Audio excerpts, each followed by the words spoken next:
Comment t'as senti la poubelle là? Parce que je la vois en contraste un peu. Donc, j'ai vu un gros bloc Et t'as tapé dedans pour vérifier? pour vérifier et être sûr de où elle était. Parce que outre la marque visuelle, je préfère en être sûr de où est-ce qu'elle est dans l'espace, comme lui par exemple. Et quand tu les fais sonner, tu les vois par l'audio quoi en gros.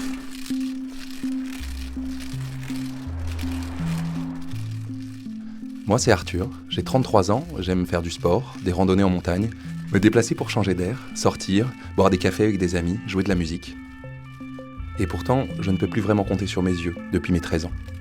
Administrativement, je suis aveugle, mais moi, j'aime à dire que je suis malvoyant et clairvoyant. Avec l'aide de Léa Minot, dont la grande myopie peut aussi conduire à la basse vision et qui tient le micro dans les saisons précédentes, je vous invite au fond de mes yeux, ou plutôt... Au fond des yeux, le podcast qui change votre regard. Saison 3. Premier épisode, basse vision, juste une mise au point. La basse vision, c'est un concept qui a émergé dans les années 50. Dès qu'ils avaient une gêne visuelle importante, jusque-là, on prenait les gens en charge que comme s'ils étaient aveugles. C'était le braille, c'était la canne, c'était « j'utilise que le toucher et l'audition ». La voix que vous entendez, c'est celle de Béatrice Lebaille, ophtalmologiste et spécialiste dans les techniques de compensation du handicap visuel. Et puis on s'est rendu compte qu'on avait beaucoup de patients qui avaient ce qu'on appelle actuellement des restes visuels, on n'appelle plus ça comme ça, hein, et que ce tout petit peu de vision, c'était ce qui leur servait le plus. C'est ça la basse vision. Ça va être ce monde intermédiaire entre les voyants et les aveugles. Quand je suis arrivé à Lille il y a 12 ans, je me souviens de ce bâtiment-là et du suivant, qui est un assez beau bâtiment flamand, avec un beffroi. Et c'était un jour notamment où il y avait beaucoup de soleil un peu rasant. Ça aidait les contrastes et me dit ah putain c'est joli, c'est même plus joli que ce que je pouvais imaginer. La vision est ce qu'on appelle le sens hégémonique.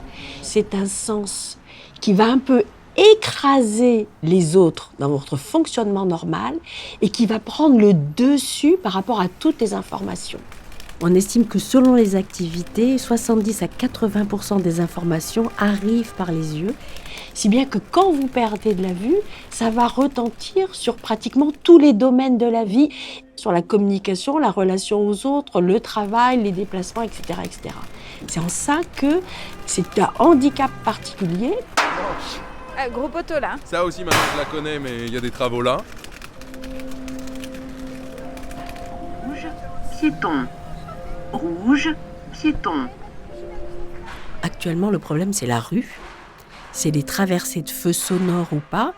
Parce que pendant des générations et des générations, on a appris aux déficients visuels à faire attention et du coup à basculer un peu sur l'audition. Vous entendez la voiture arriver, vous entendez les voitures s'arrêter.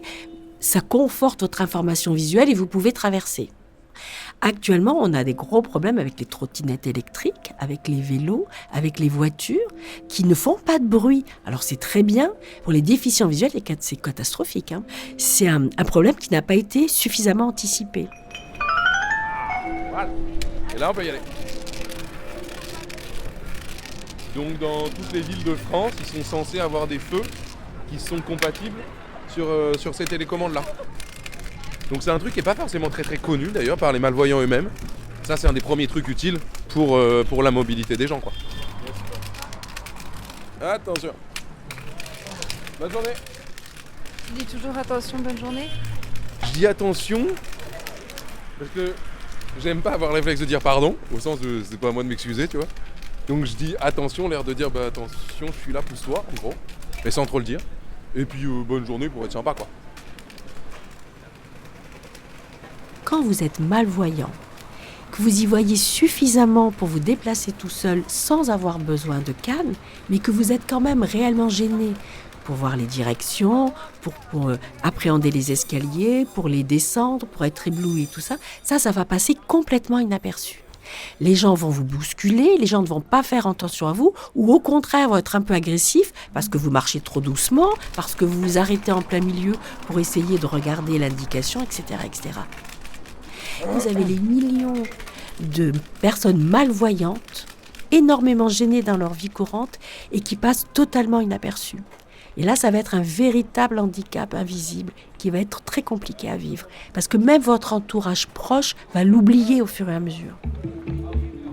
Et vous, au bout de 10 fois, vous allez en avoir marre de dire « Mais non, je t'assure, je ne retrouve toujours pas la porte de la salle de bain. » Il y a des types là. Merci.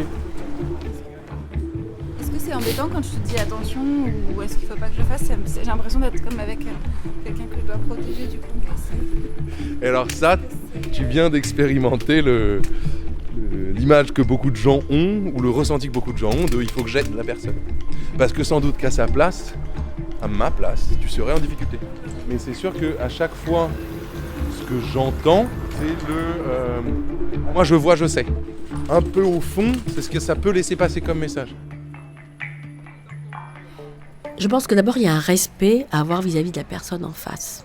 Quand vous voulez proposer de l'aide à un patient malvoyant ou aveugle, avant de lui dire « est-ce que vous voulez traverser ?» c'est « est-ce que vous avez besoin que je vous aide à traverser ?» Vous voyez, c'est pas tout à fait la même posture, parce qu'il ne faut pas être intrusif. Il faut aider à bon escient et avec la bonne distance et en respectant l'indépendance et la personnalité de chacun. Là, j'ai vu que d'un coup, il y avait une porte blanche avec deux trucs là. Et donc ça, c'est chez moi. Et bah, bienvenue. Aux États-Unis, je faisais un camp d'été. Le soir, comme on était dans un camping, on faisait un bon trajet à pied pour aller de notre petit campement à l'endroit où on allait se brosser les dents, etc. Moi, j'avançais, mais en n'étant pas très très rassuré, parce que je me rendais compte que vraiment, c'était très sombre ce camping. Un gars, pensant m'attendre, s'est arrêté sans rien me dire, et je lui suis rentré dedans comme si j'avais envie de le traverser, quoi.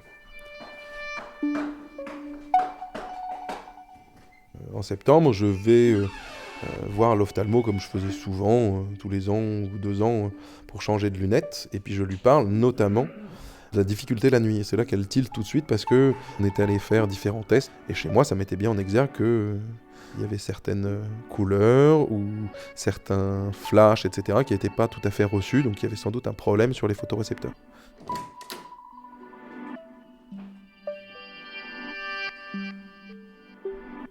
Je rentrais dans la salle avec un magazine de voitures, puisque j'étais très garçon, voiture, etc. à l'époque. La dame qui nous a reçus, le médecin, mais ce que je me souviens, c'est la façon dont elle me l'a annoncé, à savoir « Ah, tu aimes les voitures ?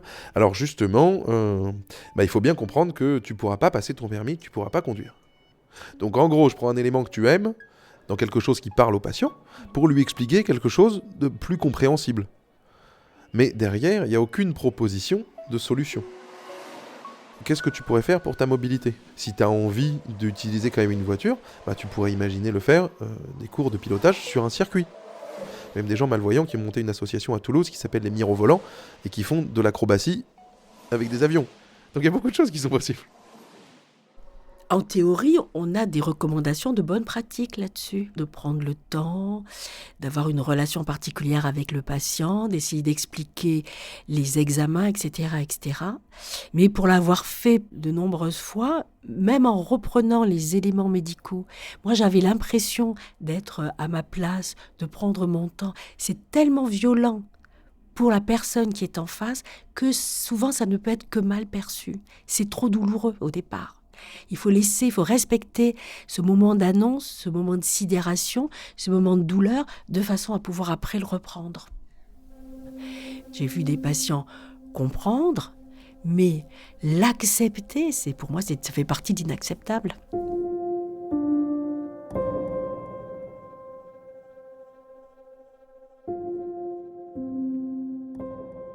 Au début, j'ai voulu le cacher, ne pas admettre cette information, ce handicap qui me tombait dessus, pour ne pas me faire plus de mal, protéger les personnes que j'aimais, ma mère surtout. Je me souviens que quand le diagnostic est tombé, c'est elle qui pleurait, pas moi. Comme tout le monde, elle imaginait ma basse vision avec les yeux d'une personne valide. On imagine toujours le pire. Et au début, moi aussi j'y ai cru. Maintenant, pour moi, être malvoyant, c'est inventer des chemins pour s'en sortir, dans une société qui ne pense pas à toi. Je suis frappée par la méconnaissance que les gens ont de la malvoyance et de la basse vision. La malvoyance que beaucoup de gens ont rencontrée dans les grands-parents, avec la DMLA, avec le glaucome. On a tous un malvoyant autour de nous et malgré ça, il y a une méconnaissance de l'entourage et même les patients eux-mêmes ne savent pas ce que c'est. On a vraiment un problème de diffusion de la connaissance et de diffusion de l'information. Quand on s'adresse aux autorités politiques ou aux autorités de santé pour dire il faudrait agir là-dessus, là-dessus, là-dessus, eh bien on nous répond mais ça concerne combien de personnes ? En gros, on n'en sait rien. Et c'est un des gros problèmes du handicap visuel en France. On n'a absolument aucun chiffre tout à fait fiable. Ça peut varier de 1 million de personnes jusqu'à 2 ou 3 millions. On n'a pas d'études épidémiologiques quantitatives sur le nombre de personnes. 1 an plus tard, on s'est retrouvé dans le bureau de mon ophtalmologue de ville. Et là, on a refait un test d'acuité visuelle. Et ça devenait réel, puisque en 1 an, j'avais déjà perdu 1/10 de la vision. Potentiellement, on peut se dire, donc ça veut dire qu'il reste autant d'années de vision qu'il reste de 10e à son score, entre guillemets. Je me souviens que c'est la première fois que j'ai éclaté en sanglots devant ma mère et devant cette médecin dans son bureau. D'un coup, il y avait comme une forme de chronomètre. Alors qu'en fait, ce que je ne savais pas à l'époque, c'est que oui, là, cette première année-là, il y avait une baisse importante de la vision, mais qu'après, ça allait s'adoucir. Petit à petit, on a compris que c'était une atteinte rétinienne, mais plutôt proche d'un Stargardt, avec une atteinte de la vision centrale, une atteinte des photorécepteurs pour la nuit. Dans la maladie de Stargardt, aujourd'hui, il y a une 30aine de gènes qui bug. Chez moi, ces 30 gènes connus ne sont pas atteints. Sont sains. Donc je suis probablement une maladie de Stargardt avec un 30 et xème gène qui cause cette maladie-là. C'est un hasard génétique en fait. Et on se dit merde, pourquoi ça m'arrive à moi en fait, et c'est injuste. J'ai voulu le cacher, il y avait une forme de honte et de tristesse à être différent des autres, à pas avoir les mêmes chances que les autres dans la vie pour faire des études, pour juste traverser la rue, pour plein de trucs comme ça. J'avais des copies agrandies en A3, donc les autres avaient en A4 et moi ma copie était 2 fois plus grande. À un moment, on m'avait dit aussi, ah oui, pour le contraste, ce sera mieux de mettre fond jaune, donc une feuille jaune imprimée avec du noir. Et ça, c'est des gens qui avaient dit ça à ma place. Et donc ça soulignait encore plus la différence, parce que j'étais le seul gugus à avoir des grandes feuilles et jaunes en plus, quoi. Donc je ne voulais surtout pas montrer cette différence-là. Pareil, quand je devais aller dans la cour de récré, s'il y avait un soleil qui venait par exemple de la gauche, je préférais fermer mon œil gauche et utiliser l'arête de mon nez pour faire de l'ombre à mon œil droit, mais continuer à voir, plutôt que de porter des lunettes de soleil qui m'auraient protégé les yeux, certes, mais qui auraient montré à tout le monde que lui, il est différent parce qu'il porte des lunettes de soleil. Alors qu'aujourd'hui, je m'en fous, j'ai grandi, et même quand il fait moche, si je veux porter des lunettes de soleil, je les porte. J'ai le look que j'ai, elles me vont très bien, je les emmerde. Mais quand j'étais petit, j'étais beaucoup plus normatif, ou du moins à subir cette normativité de la société. Le déni, ça arrive, bien sûr, c'est quand l'annonce est tellement brutale que votre cerveau le refuse. C'est exactement un processus de deuil. Vous avez le déni, après vous avez la révolte, et puis après, vous savez, on commence à accepter, à travailler avec, et on va avoir des patients qui vont rester enquistés dans cette première phase. Mais je ne voulais pas porter cette canne blanche qui montrait que j'étais différent. C'était un stigmate qui était insupportable pour moi, et le chien guide, mais surtout chien, ça m'allait bien, parce que d'avoir un chien avec soi, un chien c'est trop mignon, j'ai toujours adoré les chiens et tout. Mon chien, c'était Loya. J'avais même pris l'habitude de l'appeler Lady Loya, tellement elle avait un air distingué. C'était un berger allemand que l'école des chiens guides de Paris m'avait remis en 2017, et c'était facile de traverser la vie avec elle. Aujourd'hui, j'attends impatiemment la rencontre avec un autre chien qui me permettra de retrouver cette douceur de déplacement que j'ai moins avec la canne. Elle était assez distante, mais assez charismatique, très liée à moi, mais pas comme un labrador sur moi. Elle était à 1m50, 2 mètres, à me regarder toujours. Et elle est décédée en 2024. Et elle m'a beaucoup aidé finalement à accepter le fait de faire les choses, mais de les faire différemment. Donc je bougeais toujours dans l'espace public, mais avec un chien. Et c'était une façon de faire qui m'allait beaucoup mieux que la canne blanche. Ça me permettait de ne pas être visible. Ne pas être vu quand on ne voit pas, c'est un paradoxe que beaucoup de malvoyants partagent. Comme mon ami Léo Questen. Plus de 40 ans nous séparent, mais lui ne troquerait pour rien au monde son chien Phénix contre une canne blanche. Ça, c'est mon petit chien. Oui, Bibi. Il est allé hier avec moi à l'Opéra Bastille pour la bohème de Puccini. Vous voulez aller par où? Bon, on va aller par là, c'est égal. Allez, on y va, Phénix. Et c'est bien, mon chouchou.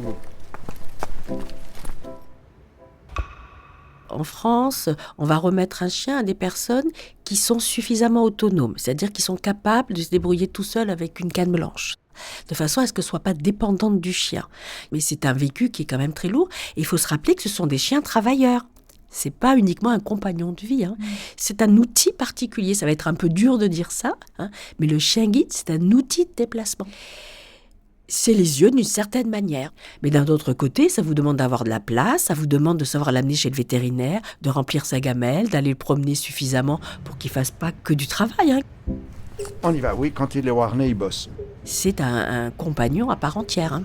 Vous l'avez attendu longtemps, Phénix? Oui, ça a duré au moins 18 mois. J'ai dû passer un examen de locomotion, c'est-à-dire j'ai dû montrer comment j'utilise la canne de jour comme de nuit. J'ai dû aller voir un ORL pour un bilan auditif. Et d'ailleurs, vous entendez bien? Très bien. Et j'ai pas de mots pour parler de ce chien. Enfin, c'est pas un chien, je sais pas ce que c'est. C'est un compagnon. C'est mon prolongement. Et quand on me dit ils sont intelligents ces animaux, je dis oui, il est d'une intelligence incroyable. Puis alors, le plus drôle avec mon chien, c'est que quand mon téléphone sonne dans la rue, il s'arrête tout de suite pour me laisser parler. Ah, il vous fait passer par... Donc on aurait pu traverser comme ça, il n'y a personne. Ah non, il ne traverse Traverse que... au passage piéton. Et là, il doit me montrer le passage en s'asseyant. Donc il s'assoit. On y va, Phénix. J'habite à pied à une demi-heure de la gare. Je pourrais prendre le bus. Moi, j'aime marcher. Je lui dis, Phénix, on va à la gare. Puis moi, je pars dans mes rêveries et il m'emmène à la gare d'ici. Mais il marche drôlement vite, hein? Oui, mais c'est moi qui voulais un chien qui marche vite parce que je marche vite. L'autre jour, ça c'était trop drôle. Il y a un chauffeur de bus qui me dit les chiens sont pas permis. Alors je dis les chiens d'aveugle si. Il me dit non, vous devez le porter. Et là, j'ai été d'une dignité absolue. Je lui ai montré le macaron officiel des chiens guides et je lui ai dit « Monsieur le chauffeur, vous devez avoir des problèmes de vue. » Quand je lui ai montré donc le macaron. Et je lui ai dit quand même « Dans votre métier, c'est dangereux, non ?» Et je suis allé m'asseoir. Si vous saviez le nombre d'anecdotes de ce genre qu'on partage avec Léo. Je me souviens d'une fois en particulier qui a été filmée par mon colocataire de l'époque, Martin. C'était en 2018 et j'allais simplement faire des courses dans un supermarché de Marseille. Le gérant m'avait demandé de sortir avec mon chien. Mais vous arrêtez de me pousser, monsieur. Il y a quand même une loi en France qui s'appelle la loi contre les discriminations pour l'accessibilité aux personnes handicapées. Oui, monsieur. Il y a plein de gens qui m'ont contacté après en me disant « Ah, mais moi aussi ça m'arrive. » Et puis en fait, juste c'est honteux, mais c'est moi qui me prends la honte sur moi. Et là, j'en ai pleuré aussi en me disant « Mais putain, c'est insupportable ce que les gens racontent. » La souffrance sourde qu'ils subissent. On veut pas nous accepter au resto, on veut pas nous accepter dans des taxis, des trucs comme ça. Alors que c'est illégal, hein. Et moi, quelque part, j'avais eu la chance d'avoir été visible, puisque mon colocataire de l'époque, il a juste filmé. Le matin même, on s'était fait refuser d'un VTC. L'après-midi, on arrivait à Marseille, on s'était fait refuser l'entrée d'un musée public, ce qui est illégal aussi. Et là, la troisième, il a pas laissé faire, il a dégainé son téléphone. Et d'un coup, ça devenait public. Et d'un coup, les gens se disaient « Ah, il y a un problème quand même ». C'est là que je me suis rendu compte du pouvoir que nous, personnes concernées par le handicap, quel qu'il soit, nous avons sur la situation qui est la nôtre. Rien pour nous sans nous. Et tout ce qui est fait sans moi est fait contre moi. Ça, c'est des phrases qui, aujourd'hui, me sont naturelles. Mais avant, je n'avais pas du tout cette conscience-là, en fait. En 2023, j'ai fini une formation pour devenir patient partenaire, à l'hôpital des 15-20 notamment. Je travaille auprès de patients qui, comme moi, doivent appréhender ce clair-obscur de la basse vision, s'accorder le droit d'être autrement capable. Mon handicap est devenu mon travail grâce à toute l'expertise que j'ai développée autour. Oui, on peut dire que je suis devenu aujourd'hui un expert du vécu, de l'autonomie visuelle. Les patients partenaires peuvent être extrêmement utiles parce qu'on a cette connaissance du vécu quotidien, du réseau des associations, de plein d'aides au quotidien. Le médecin va pouvoir annoncer des nouvelles pas très réjouissantes. Par exemple, avec Amine Benadji, lui annonce le diagnostic de façon médicale finalement. Moi, je suis là directement dans la salle pour expliquer à la personne, oui, il n'y a peut-être pas des solutions aujourd'hui par la médecine, peut-être que ça pourra arriver, mais pas toujours parce que ça va dépendre de vos gènes, de votre avancement de la maladie, de votre âge. Ce que vous pouvez peut-être faire, si vous en êtes d'accord, c'est compter d'abord sur vous. Parce qu'aujourd'hui, être aveugle, c'est pas ce que c'était avant, avec du braille, une canne blanche et beaucoup de galères et des gens qui vous guident en permanence, etc. On peut avoir des logiciels de guidage, des logiciels de reconnaissance de caractère ou d'image, de la synthèse vocale sur son téléphone ou sur son ordinateur. Toutes ces choses-là, la seule chose qu'il faut faire, c'est le savoir pour accéder à tous ces moyens-là, ces formations-là, etc. Mais ça existe. Moi, j'en suis intimement persuadée du fait que même si on devient aveugle, la vie peut être encore très belle, qu'on peut faire encore plein de choses. Est-ce que c'est comme les autres ? Moi, je pense que c'est avec les autres et c'est avec mes moyens à moi. À côté de l'hôpital des 15-20, il existe justement un lieu pensé pour réapprendre à vivre avec cet autre regard et aussi avec les moyens d'une équipe pluridisciplinaire hors pair. Un lieu où la médecine rencontre la vie quotidienne, où l'on apprend à apprivoiser l'ombre et y voir de nouvelles lumières. Ce lieu, c'est l'Institut Saint-Louis, et c'est là que je vous emmène pour le prochain épisode. Aujourd'hui, j'ai plein de rêves, mais je n'attends pas que ces rêves-là se réalisent pour commencer à vivre. On demande à des artistes d'avoir un autre regard sur le monde. Moi, comme d'autres personnes malvoyantes, on a par essence un autre regard sur le monde. Et j'aimerais bien me dire qu'un jour, long métrage de cinéma, un truc un peu stylé, tu vois, un peu visuel et tout, pourra être réalisé par une personne malvoyante. Peut-être par moi. Un jour, un film d'Arthur Moite. Peut-être, je sais pas. Mais ce serait marrant. Du moins, ce serait assez inattendu. Parce que dans la tête des gens, Stevie Wonder, Gilbert Montagnier et Ray Charles, ok, des chanteurs, pianistes non-voyants, c'est easy. C'est presque un peu classique, tu vois. Des réalisateurs malvoyants, là, tu te dis, what the fuck, c'est pas classique.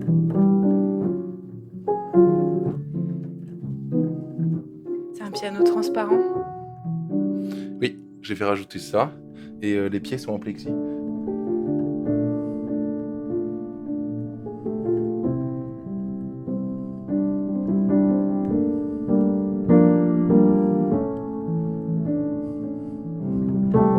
Est-ce que les gens naissent égaux en droit?